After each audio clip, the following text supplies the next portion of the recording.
2002 DURAMAX ZF6 with four-wheel drive. Fires right up. No codes or lights on the dash. 196,000 miles on it. Radio, everything works. You can eat off the floor in this thing.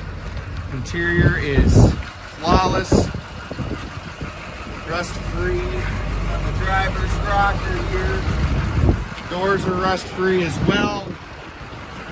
Knee-deep in Michelin rubber. 245 75 R16s on factory rims.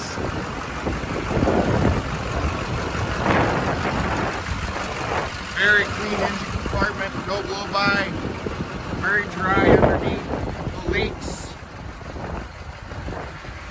It's the worst part about the truck, it's a little bit right here on the passenger side, but that's just easily fixable. Again, all four rubbers Michelin matching and really good shape.